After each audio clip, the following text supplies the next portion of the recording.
Everyone welcome to my channel. I hope you are well. आज बहुत दिनों बाद मैं छोटा सा वीडियो एक छोड़ रहा हूँ। आई hope you all like that. आज हम लोग बात करेंगे इजराइल और हमास के बीच में जो चल रही है लड़ाई, उसके बारे में। ये क्या है, क्यों है, कैसे है, छोटे से डिस्कशन है। आई hope you all like this. चलिए चलते हैं। आज हम लोग बात करेंगे इजराइल और हमास के बीच में जो लड़ाई हो रहा है उसके बारे में। ये लड़ाई क्यों है, कैसे है, क्या मतलब है इसके बारे में। ये लड़ाई किसके बीच में? इजराइल जो कंट्री है, हमास हमास एक टेररिस्ट का ग्रुप है जो कि पैलेस्टीन बेस्ड है। यानी पैलेस्टीन एक देश है, उस और पैलेस्टीन का ही पार्ट है गाज़ा में ही ये हमास का कब्ज़ा है। हमास का उद्भव मतलब कि बनना, जन्म हुआ है इजराइल पर कब्ज़ा करने के लिए। उसका मेन मोटिव यही है। तो अक्टूबर 7 2023 को हमास ने क्या किया था?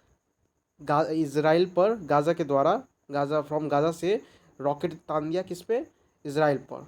और उस पर उस बोट्स और द टनल्स में रॉकेट छोड़ दिए, और जो कि सबसे बड़ा अटैक था हिस्ट्री में पैलेस्टीन के द्वारा।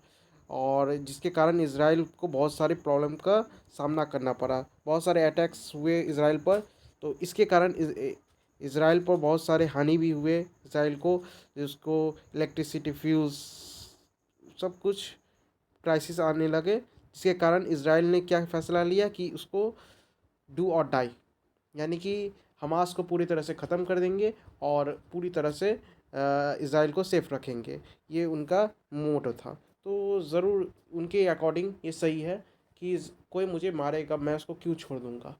तो इसीलिए वो उन्होंने कहा कि मैं पूरी तरह से हमास को ख़त्म करूँगा, उसके लिए मुझे कुछ भी करना हो। पूरी इंसानियत को, फ़लस्तीन जो कि उसका ही पार्ट है, हमास उसका ही पार्ट है, फ़लस्तीन को भी क्यों ना ख़त्म करना पड़े, उसके लिए वो कुछ भी करेगा। इसीलिए इजराइल पूरी प्लानिंग और पावर के साथ गाज़ा यानी कि हमास को ख़त्म करने के लिए अतुल है, और वो आगे बढ़ रहा है, जिसके इजराइल पूरी तरह से फ्री हो और अब उसके आन बान शान पर कोई ना फ़र्क पड़े। जिसके कारण वो लड़ता रहेगा। ये छोटा सा सिंपल से एक ओवरव्यू है कि इजराइल और हमास के बीच में लड़ाई क्यों है। हमास ये हिस्टोरियन पैलेस्टीन का हिस्ट्री से ही, मतलब कि इतिहास से ही दोनों का लड़ाई, फ़लस्तीन और इजराइल के बीच में लड़ाई होते ही आ रहा है। लेकिन इस बार जो हमास ने किया कि उसके पीठ पीछे वार किया, तो उसे इजराइल नहीं सहेगा और इजराइल उसको ख़त्म कर कर ही मानेगा। यही छोटा सा है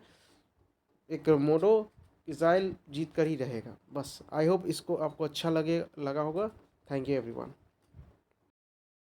ये कुछ फ़ोटो है जो कि इजराइल और हमास के बीच में, जो दोनों एक दूसरे से लड़ रहे हैं, उसके बीच का जो तबाही हो रहे हैं, एक दूसरे पर गोली हो रही है और उसके बीच का तबाह हो रहा है, उसका फ़ोटो है। कहीं पर भी कहीं हो, लेकिन इंसानियत तबाह हो रहा है।